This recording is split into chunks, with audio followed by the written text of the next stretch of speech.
Electoral ಬಾಂಡ್ಗಳು ಹೋದ್ರೂ ಕೂಡ ಆಡಳಿತಾರೂಢ ಬಿಜೆಪಿಗೆ 6,000 ಕೋಟಿ ಹರಿದು ಬರುತ್ತೆ ಅಂತ ಅಂದ್ರೆ ಪಾರದರ್ಶಕತೆ ಬಗೆಗಿನ ಮಾತು ಏನಾಯ್ತು? ಚುನಾವಣಾ ಟ್ರಸ್ಟ್ ಮೂಲಕವೂ ಬಿಜೆಪಿ ಖಜಾನೆಗೆ ಹಣ ಬಂದು ಬೀಳುವಾಗ ಮತ್ತೆ ವಿಪಕ್ಷಗಳು ಹಣವನ್ನು ಒಟ್ಟುಗೂಡಿಸೋದಿಕ್ಕೆ ಹೈರಾಣಾಗುವಾಗ ಈ ಲೆವೆಲ್ ಪ್ಲೇಯಿಂಗ್ ಗ್ರೌಂಡ್ ಅನ್ನೋದು ಎಲ್ಲಿದೆ? 100 ಕೋಟಿ ಕೊಟ್ಟು ಭಾರಿ ಲಾಭದಾಯಕ ಗುತ್ತಿಗೆಗಳನ್ನ ಅದಕ್ಕೆ ಪ್ರತಿಯಾಗಿ ಪಡೆಯುವಾಗ ಸರ್ಕಾರದ ಯೋಜನೆಗಳೆಲ್ಲವೂ ಕೇವಲ ಆಡಳಿತ ಪಕ್ಷದ ಬಲವರ್ಧನೆಗಾಗಿನೇ ಸೀಮಿತವಾಯ್ತಲ್ವಾ? ಒಂದು ಕಂಪನಿ ತನ್ನ ರಾಜಕೀಯ ನಿಲುವಿನ ಹೊರತಾಗಿನೂ ತಾನು ವಿರೋಧ ಮಾಡುವಂತಹ ಪಕ್ಷಕ್ಕೇನೆ ಗುಟ್ಟಾಗಿ ಹಣವನ್ನು ಒದಗಿಸೋದಿಕ್ಕೆ ಅವಕಾಶ ಮಾಡಿಕೊಡುವಂತಹ ಈ ವ್ಯವಸ್ಥೆ ಸ್ವತಃ ಕಪಟವಾಗಿದ್ದು ಇತರರ ಬೂಟಾಟಿಕೆಯನ್ನು ಪೋಷಿಸುತ್ತಲ್ವಾ? ಸುಪ್ರೀಂ ಕೋರ್ಟ್ ಸಂವಿಧಾನ ಬಾಹಿರ ಚುನಾವಣಾ ಬಾಂಡ್ ಯೋಜನೆಯನ್ನ ರದ್ದುಗೊಳಿಸಿದ ನಂತರ ಕೂಡ ಚುನಾವಣಾ ಟ್ರಸ್ಟ್ ಮೂಲಕ ರಾಜಕೀಯ ಪಕ್ಷಗಳಿಗೆ ಹರಿದು ಬರ್ತಾ ಇರುವಂತಹ ಹಣದ ಬಗ್ಗೆ ಎತ್ತಿರುವಂತಹ ಪ್ರಶ್ನೆಗಳಿವು. ಈ ಬಗ್ಗೆ ಇವತ್ತಿನ ವಿಡಿಯೋದಲ್ಲಿ ನಾವು ಚರ್ಚೆ ಮಾಡೋಣ. ನೀವು ಈ ವಿಡಿಯೋವನ್ನ ನೋಡ್ತಾ ಇದ್ರೆ ಈಗಲೇ ವಿಡಿಯೋದ ಕೆಳಗೆ ಕಾಣ್ತಾ ಇರುವಂತಹ ಸಬ್ಸ್ಕ್ರೈಬ್ ಬಟನ್ ಹಾಗೆ ಪಕ್ಕದಲ್ಲಿರುವಂತಹ ಬೆಲ್ ಐಕಾನ್ ಪ್ರೆಸ್ ಮಾಡಿ ನಮ್ಮನ್ನ ಪ್ರೋತ್ಸಾಹಿಸಿ ಬೆಂಬಲಿಸಿ.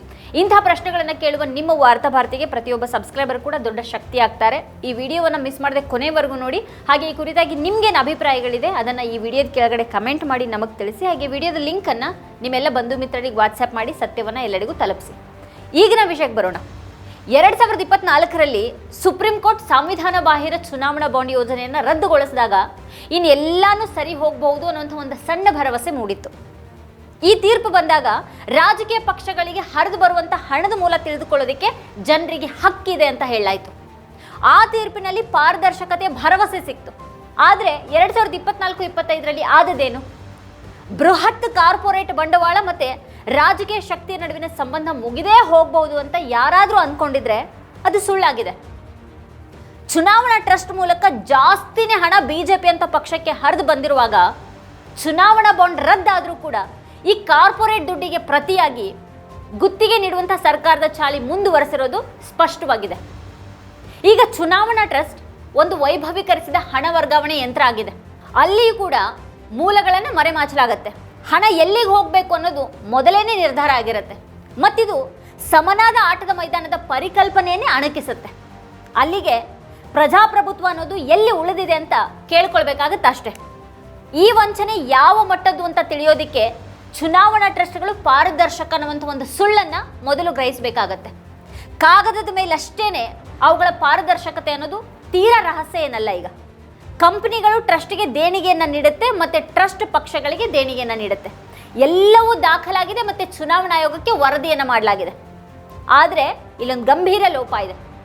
ಈ ಹಿಂದೆ ಕಂಪನಿಗಳು ತಮ್ಮ ಲಾಭದ 7.5% ಮಾತ್ರನೇ ದೇಣಿಗೆಯನ್ನು ನೀಡಬಹುದಾಗಿತ್ತು.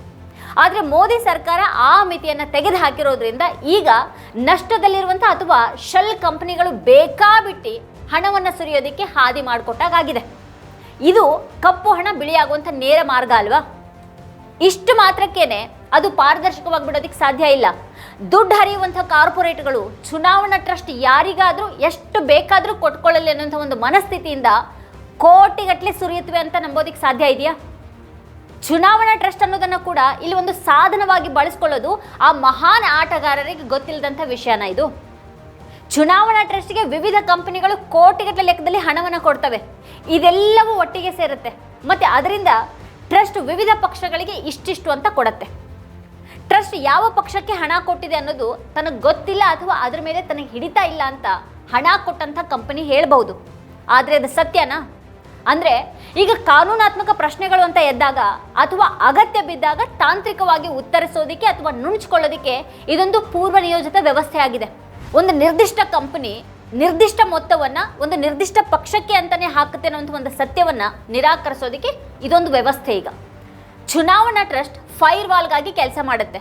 ಅದು ನೇರ ವಹಿವಾಟಿನ ಸ್ವರೂಪವನ್ನು ರಕ್ಷಣೆ ಮಾಡ್ತಾ ಹಣ ಅಧಿಕಾರಸ್ಥರಿಗೆ ಹೋಗೋದನ್ನು ಖಚಿತಪಡಿಸುತ್ತೆ. ನೋಡೋದಕ್ಕೆ ಇದು ಪಾರದರ್ಶಕ. ಆದರೆ ಆಟ ಹೊರಗಿನಿಂದ ನೋಡೋರಿಗೆ ಕಾಣದಷ್ಟು ಅಸ್ಪಷ್ಟ. ಇದು ರಾಜಕೀಯದಲ್ಲಿ ಹಣಾನೇ ಜೀವಾಳ ಅಂತ ಹೇಳುವಾಗ ಭಾರತದಲ್ಲಿ ಕಾರ್ಪೊರೇಟ್ ಹಣವೆಲ್ಲ ಅಧಿಕಾರಸ್ಥರ ಬಳಿ ಹರಿಯುತ್ತೆ ಮತ್ತು ವಿರೋಧ ಪಕ್ಷಗಳನ್ನು ಬರಿಗೈಯಾಗಿ ನಿಲ್ಲಿಸುತ್ತೆ.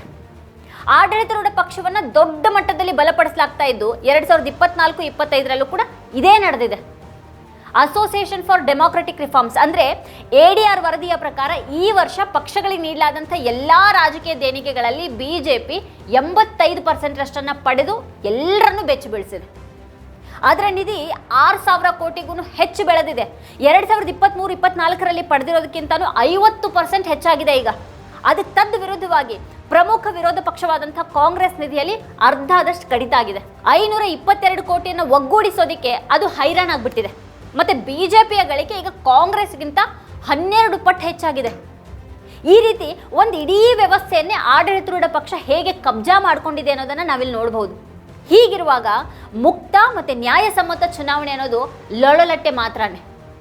ಈ ಹಣಬಲದಿಂದ ಅದು ಜಾಹೀರಾತು ಪ್ರಾಬಲ್ಯವನ್ನು ಖರೀದಿ ಮಾಡುತ್ತೆ, ಡೇಟಾ ವಿಶ್ಲೇಷಣೆಯನ್ನು ಕೂಡ ಖರೀದಿ ಮಾಡುತ್ತೆ, ಲಾಜಿಸ್ಟಿಕಲ್ ಬಲವನ್ನು ಖರೀದಿ ಮಾಡುತ್ತೆ, ಮತ್ತು ಎಲ್ಲ ಭಿನ್ನಾಭಿಪ್ರಾಯಗಳನ್ನು ಮುಳುಗಿಸುವಂಥ ವ್ಯವಸ್ಥೆಯೊಂದನ್ನು ಅದು ಸೃಷ್ಟಿ ಮಾಡುತ್ತೆ.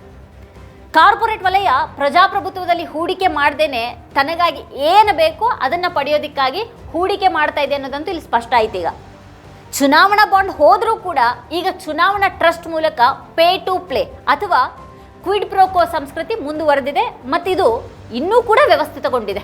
ಲಾರ್ಸನ್ ಅಂಡ್ ಟೂಬ್ರೋ ಅಂದರೆ LNTಯನ್ನೇ ಗಮನಿಸಿದ್ರೆ ಅದಕ್ಕೆ ಸಂಬಂಧಪಟ್ಟಂಥ ಎಲಿವೇಟೆಡ್ ಅವೆನ್ಯೂ ರಿಯಾಲಿಟಿ ಅನ್ನುವಂಥ ಒಂದು ರಿಯಲ್ ಎಸ್ಟೇಟ್ ಸಂಸ್ಥೆ ಪ್ರುಡೆಂಟ್ ಟ್ರಸ್ಟ್ಗೆ ಏಕೈಕ ಅತಿ ದೊಡ್ಡ ದೇಣಿಗೆದಾರ ಕಂಪನಿಯಾಗಿದ್ದು 500 ಕೋಟಿ ರೂಪಾಯಿನ ನೀಡಿದೆ.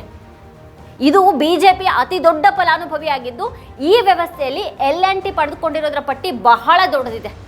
ಪ್ರತಿಷ್ಠಿತ ಕೇಂದ್ರ ಸಚಿವಾಲಯ ಕಟ್ಟಡಗಳು, K9 ವಜ್ರಗನ್ ರಕ್ಷಣಾ ಒಪ್ಪಂದ, ತೆಲಂಗಾಣದಲ್ಲಿ ಬೃಹತ್ ನೀರಾವರಿ ಯೋಜನೆಗಳು, ಮುಂಬೈ ಅಹಮದಾಬಾದ್ ಬುಲೆಟ್ ರೈಲು ಹಳಿ ಕೆಲಸ, ಮತ್ತೆ ಈ ಹಿಂದೆ ರದ್ದಾದಂಥ 14,000 ಕೋಟಿ MMRDA ಸುರಂಗ ಟೆಂಡರ್ ಅದರ ಪಾಲಾಗಿದೆ. ಇನ್ನು Tata group progressive electoral trust ಅನ್ನು ನಿಯಂತ್ರಿಸುತ್ತೆ. ಅದು ಬಿಜೆಪಿಗೆ 757 ಕೋಟಿ ಮತ್ತು ಕಾಂಗ್ರೆಸ್ಗೆ 77 ಕೋಟಿ ರೂಪಾಯಿ ದೇಣಿಗೆಯನ್ನು ನೀಡಿದೆ. ಟಾಟಾ ಗ್ರೂಪ್ ಗುಜರಾತ್ ಮತ್ತು ಅಸ್ಸಾಂನಲ್ಲಿನ ಸೆಮಿ ಕಂಡಕ್ಟರ್ ಸ್ಥಾವರಗಳಿಗಾಗಿ ಭಾರಿ ರಾಜ್ಯ ಸಬ್ಸಿಡಿಯನ್ನು ಪಡೆದಿವೆ. ಏರ್ ಇಂಡಿಯಾ ಸ್ವಾಧೀನ ಮತ್ತು ಆಧುನೀಕರಣ ಒಪ್ಪಂದಗಳು, ಟಾಟಾ ಅಡ್ವಾನ್ಸ್ ಸಿಸ್ಟಮ್ಗಾಗಿ ರಕ್ಷಣಾ ಉತ್ಪಾದನಾ ಆದೇಶಗಳು, ಪಾಸ್ಪೋರ್ಟ್ ಸೇವೆ ಮತ್ತು GST ಸೇವೆ ಅಂಥ IT ಯೋಜನೆಗಳು ಟಾಟಾ ಪಾಲಾಗಿವೆ. ಸರ್ಕಾರ ಸಾರ್ವಜನಿಕ ಆಸ್ತಿಗಳು ಮತ್ತು ಸಬ್ಸಿಡಿಗಳನ್ನು ಕೊಟ್ಟರೆ ಅದಕ್ಕೆ ಪ್ರತಿಯಾಗಿ ಅದು 100 ಕೋಟಿಗಳನ್ನು ಟ್ರಸ್ಟ್ ಮೂಲಕ ಬಿಜೆಪಿಗೆ ಮುಟ್ಟಿಸುತ್ತೆ. Aditya Birla group AB general trust ಮೂಲಕ ಬಿಜೆಪಿಗೆ 606 ಕೋಟಿಗಳನ್ನು ಒದಗಿಸಿದೆ. ಅದಕ್ಕೆ ಪ್ರತಿಯಾಗಿ ಒಡಿಶಾದಲ್ಲಿ ಹಿಂಡಾಲ್ಕೋದ ಬೃಹತ್ ವಿಸ್ತರಣೆ, ಕೈಗಾರಿಕೆ ಮತ್ತು ಸಂಸ್ಕರಣಾಗಾರ ಕ್ಲಿಯರೆನ್ಸ್, ಅಲ್ಟ್ರಾಟೆಕ್ ಆಗಿ ಗ್ರೀನ್ ಫೀಲ್ಡ್ ಮತ್ತು ಬ್ರೌನ್ ಫೀಲ್ಡ್ ಸಿಮೆಂಟ್ ಸ್ಥಾವರ ಕ್ಲಿಯರೆನ್ಸ್ ಅನ್ನು ಅದು ಪಡ್ಕೊಂಡಿದೆ. ಈ ಉದ್ಯಮ ಜಗತ್ತಿನಲ್ಲಿ ಸರ್ಕಾರ ಅಡ್ಡಗಾಲಿಟ್ರೆ ಲಾಭ ಇಲ್ವಾಗತ್ತೆ. ಆಗದ ಹಾಗೆ ತಪ್ಪಿಸೋದಿಕ್ಕೆ ಕೆಲವು 100 ಕೋಟಿ ರೂಪಾಯಿಗಳನ್ನು ಕೊಟ್ಟು ಬಿಡೋದು ಸುರಕ್ಷಿತ ಅಂತ ಭಾವಿಸಲಾಗಿದೆ. ಹಣವನ್ನು ಸರಿಯಾದ ಟ್ರಸ್ಟ್ಗೆ ನೀಡೋದು ಅತ್ಯಂತ ಪರಿಣಾಮಕಾರಿ ಮಾರ್ಗ ಅಂತ ತೋರುತ್ತೆ. ರಾಷ್ಟ್ರೀಯ ಮಟ್ಟದಲ್ಲಿ ಅಧಿಕಾರದ ಕ್ರೋಢೀಕರಣವನ್ನು ಕಂಡ್ರೆ ಪ್ರಾದೇಶಿಕ ಮಟ್ಟದಲ್ಲಿ ಕಾರ್ಪೊರೇಟ್ ಆಟ ಇನ್ನೂ ಕೂಡ ವಿಚಿತ್ರವಾಗಿದೆ. ಆಂಧ್ರ ಪ್ರದೇಶದಲ್ಲಿನ ರಿನ್ಯೂ ಎನರ್ಜಿಯ ವ್ಯವಹಾರ ಇದಕ್ಕೊಂದು ಉದಾಹರಣೆ. ಹೆಸರಿಗಷ್ಟೇನೆ ಹಸರಿನ ಕಾಳಜಿ ತೋರಿಸುವಂಥ ಈ ರಿನ್ಯೂ ಎನರ್ಜಿ ಕಂಪನಿ ಆಡಿರೋದು ಅತ್ಯಂತ ಕೊಳಕಾಟ. ಇಲ್ಲಿ ತನ್ನ ಅಂಗಸಂಸ್ಥೆಗಳ ಮೂಲಕ ಅದು TDPಗೆ ಸುಮಾರು 3 ಕೋಟಿ ದೇಣಿಗೆಯನ್ನು ನೀಡಿತು. ಈ ದೇಣಿಗೆಗಳನ್ನು 2024ರ ಮೇ 16ರಂದು ಮತ್ತು 17ರಂದು ನೀಡಲಾಗಿದೆ.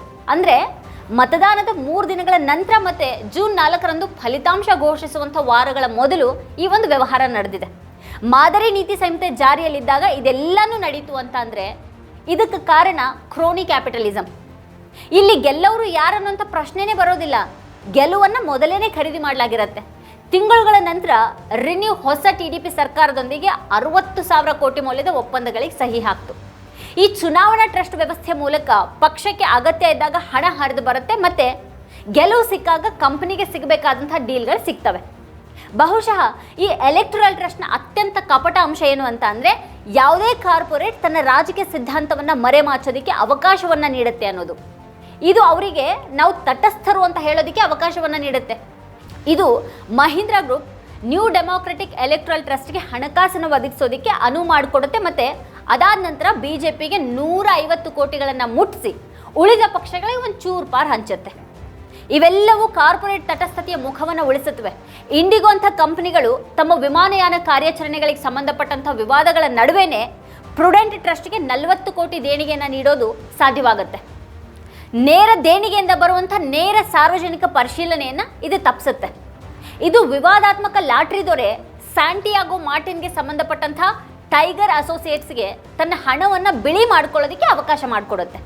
ಹೊಣೆಗಾರಿಕೆಯಿಂದ ತಪ್ಪಿಸ್ಕೊಳ್ಳೋದು ಒಂದು ಕಡೆಗಾದರೆ ಈ ರಾಜಕೀಯ ಪಕ್ಷಪಾತದ ಅಪಾಯವನ್ನು ಎದುರಿಸಬೇಕಾಗಿಲ್ಲ ಅನ್ನೋದು ಇನ್ನೊಂದು ಕಡೆಯಿಂದ ಲಾಭದಾಯಕವಾಗಿದೆ.